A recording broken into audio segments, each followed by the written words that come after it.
Hi there. There is very good news coming in for India and Hyderabad in particular. For the simple reason, Greater Hyderabad has been recognized as the 2020 Tree City of the World by Arbor Day Foundation and Food and Agriculture Organization of United Nations. And it is the only city from India to bag this Tree City award for the year 2020, and it is one among other 51 cities chosen from other 63 countries. The competition was between around 120 cities. Basically, this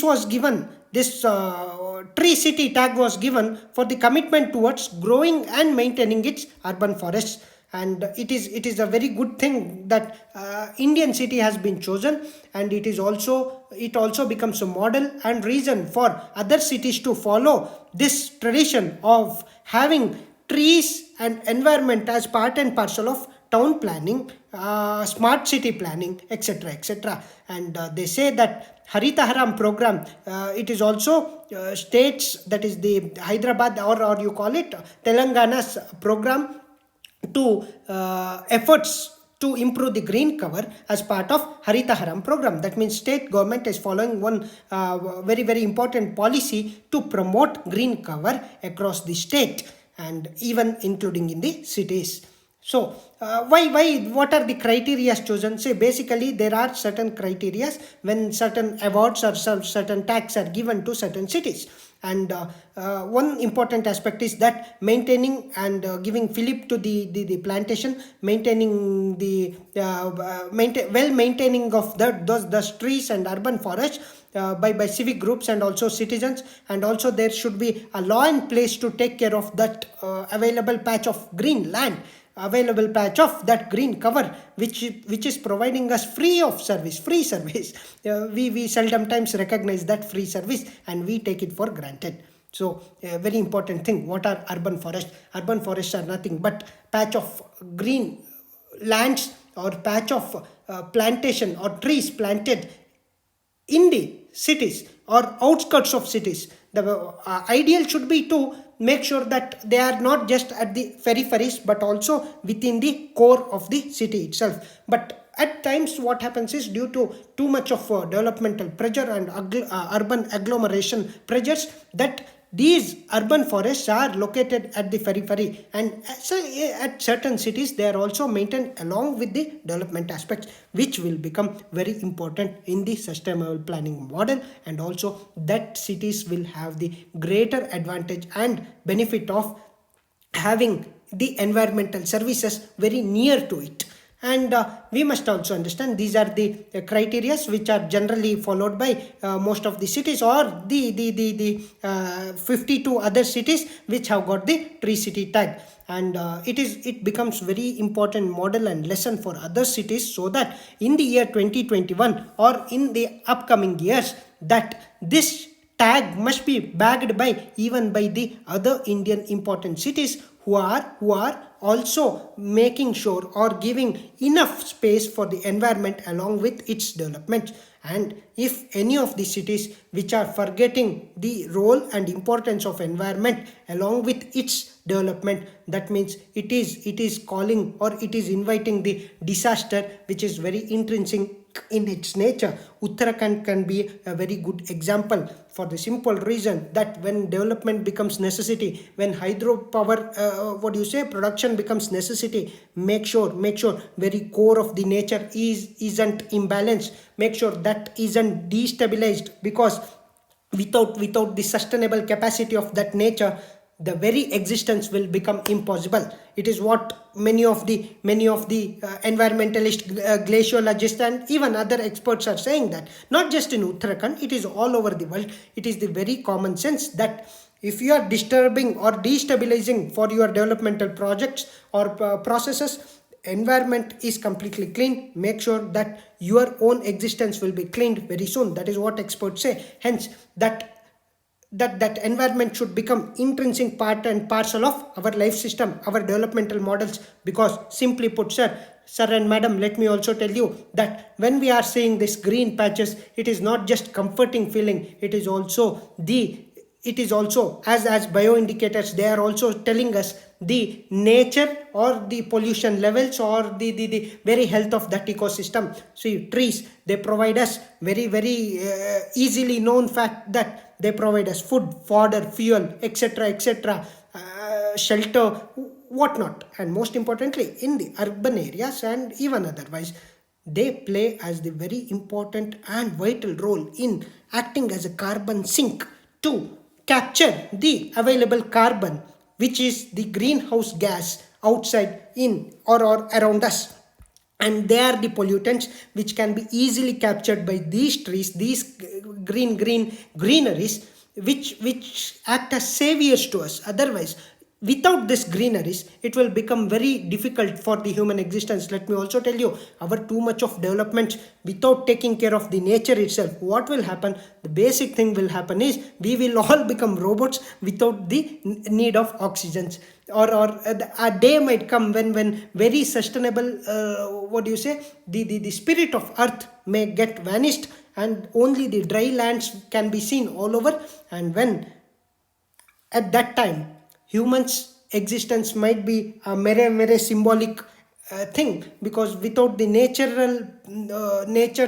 what do you say, fullest capacity, there is no reason for the human existence, I don't think. Because see, without humans, nature can survive, the earth can survive, but without nature, humans survival is to date it is simply impossible. So finally stating, apart from the carbon sink, also there are two aspects which must be told. One, they actually capture the rainwater and penetrate inside the or make sure that that water is not wasted, but it is captured down the line, and it will reach to the groundwater. At cities and all, it is the problem that most of the rainwater is wasted, so it must be captured, and the groundwater must be cherished. And at the same time, see, these plants, these urban forest or forest per se, they act as the first line of defense. We must all know that mangrove, during coastal insurgents or what do you say, during tsunamis or tropical cyclones and all, not monsoons, that mangroves act as the first line of defense. Same way in the cities or elsewhere, these forests act as first line of defense for our own existence and our own cherishment. Hence, these must not be taken for granted. Make sure that they become part and parcel of our life's process. See, we have compensatory afforestation plans and even other plans to make sure that afforestation is done in a phased manner. But fact of the matter, wherever that clearance has been done, that area is gonna wasted. So make sure that when we are cutting too many plants in Uttarakhand, there cannot be a sustainability or there cannot be a rationality to say that plants can be planted in Andaman and Nicobar. No, that nearby areas must be chosen, and where only there that plants must be harvested or that plant must be planted, and they must be taken care of along with, on par with lawfully or on par with human lives. Only then our environment, our society, our sustainable development can be cherished. So this smart city, when we are going towards very electronically connected, very well connected network, having all services available to us, make sure that nature's services, it may not be priced, it may not be seen so easily because it is so free, but we must recognize its importance, and we must also make sure that plants and urban forestry or environment in itself per se becomes the part and parcel of development ideals and agendas. Only then we can have a very prospectful future, and at the same time that along with nature we can also cherish high. So this tree tag is also giving a symbolic competition to other cities by saying, see, Hyderabad, as a Hyderabad, I was able to bag it, why can't other cities do? When we say Swachh Bharat ranking, we say other rankings, it is also kind of a ranking that Environment Ministry must take up this initiative. Urban Local Bodies Ministry and all other urban local bodies must take it as a challenge to prove that we also plant trees. We also plant trees on a scientific, rational way. We are not planting too much of acacia for the simple reason to show the numbers. No, we are planning in such a way that local needs or whatever the plants which are suitable for that locality, without endangering the very other system. We all know that exotic plants and all, what they do, they come and they perish everything. That should not be the case. Hence, make sure that locally what is sustainable, they must be grown, they must be taken care of, they must be managed well.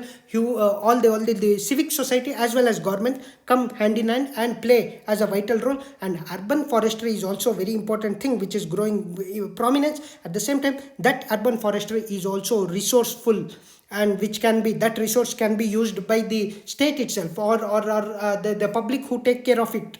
And these kind of cooperative kind of farming kind of thing, and urban forestry at every micro level, not just at the macro level. Don't wait that some outskirts will plant some trees and they will make forest. No, every backyard of the home must have certain space. Every terrace must have certain space for these plants. And these plants, while planting, they are providing you so many services, from giving you shelters, from making sure that this what you say, earth or your own urban system doesn't become a greenhouse body, or let's say it doesn't become a pressure cooker, whereas it provides so much of opportunity to make sure. See, we are going for too many, what do you say, air purifiers. Plants are the best air purifiers and natural, without any cost, which are around us. And also they are providing shelter. They make sure that with having plants, they are also giving some sort of psychological benefits which we are not understanding. Also, as the rain collars, and also the penetration of that rainwater is not going to be wasted. The rainwater harvesting, very good system is by the plants. Hence, these very multiple and multitudinal benefits with the plants and urban forestry, or forestry at the regional local level also, or at the rural level also, which must be understood to the fullest possible way. See, that development should start from the panchayati level, and that should not end at the urban bodies itself. From top to bottom, that nature and tree plantation and taking care of the environment in its fullest possible way must become the part and parcel of our development goals. Hope this is very important, and hope it was useful for you.